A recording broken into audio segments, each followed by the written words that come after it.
You cannot defend what you cannot define. If you don't know what your country stands for, how are you going to stand up to our enemies, both foreign and domestic? If you were to ask a bunch of teenagers what they thought about learning history, the answer is predictable. Oh, it's boring.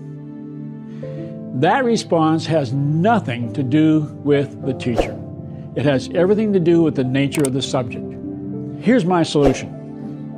That we need to teach American history selfishly. Approach history with the same self-centered question that every teenager subconsciously is asking before they walk into every history class.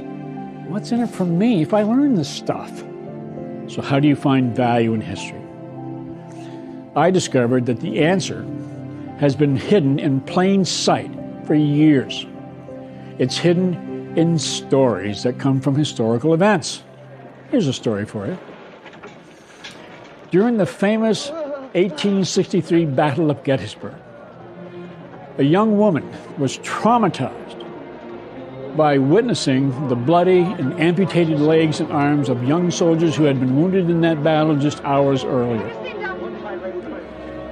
And with nothing more than a cup of water, she tended to the needs of these men, and not knowing what to say to relieve their pain and suffering, all she could do was exercise the most fundamental, most important element of human communication, which is what all of you are doing right now.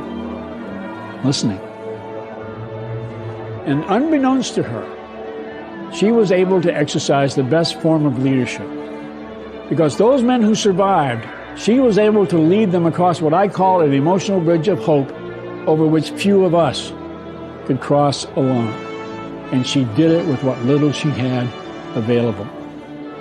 The act of listening and a cup of water. And at the time of the battle, this young woman was only 15 years old. Two lessons that we can take from that story. Number one, even a child can save a life. And number two, our human nature allows us to accomplish positive results with what little we have in a given moment. And you bring that into a classroom. Those teenagers would discover for the very first time in their lives, not in a psychology class with theory, but in an American history class, that their lives have meaning and relevance right now because they just witnessed proof that they too can keep hope alive where there is none. That they too, at their tender age, can save a life. We need to have history presented in a way that answers that student's question, what's in it for me?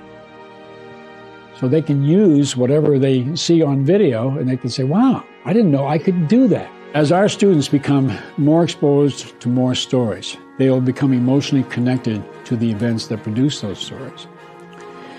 And the more events they become exposed to, over time they'll come to learn what our country stands for so they can stand up to our enemies, both foreign and domestic.